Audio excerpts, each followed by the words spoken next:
Bonjour mes amis, j'espère que vous allez bien. Aujourd'hui, je voudrais vous parler de vos enfants, que ce soit de vos enfants biologiques ou spirituels. J'ai intitulé ce message « La puissance de la prière d'une mère ». Je vous rassure, il est également valable pour les papas. Tu sais mon ami, la grâce de Dieu dans la vie d'un enfant est souvent le résultat de la main d'une mère dans la main du Père. Pour illustrer notre propos, nous allons prendre un passage dans la parole qui est celui où Jésus échange avec la femme syro-phénicienne.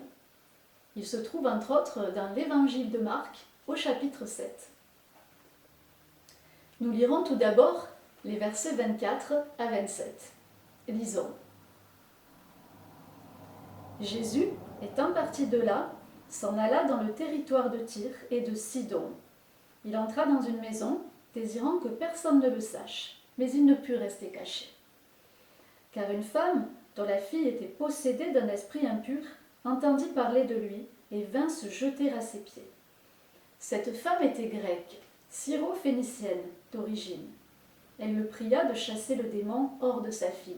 Jésus lui dit « Laisse d'abord les enfants se rassasier, car il n'est pas bien de prendre le pain des enfants et de le jeter aux petits chiens. »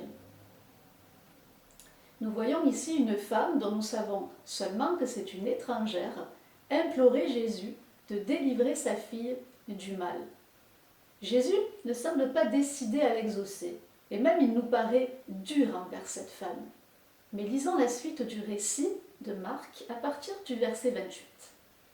« Oui, Seigneur, lui répondit-elle, et les petits chiens sous la table mangent les miettes des enfants. » Alors il lui dit « À cause de cette parole, va, le démon est sorti de ta fille. » Et quand elle rentra dans sa maison, elle trouva l'enfant couché sur le lit, le démon étant sorti.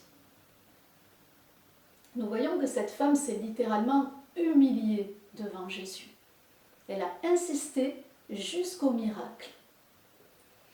Alors mon ami, quel que soit le mal qui perturbe, tourmente ou même torture ton enfant, mets bien fermement ta main dans la main du Père. Implore sa grâce en Jésus-Christ. Persiste encore et encore jusqu'à l'exaucement. Je vous propose, mes amis, de prier ensemble pour nos enfants.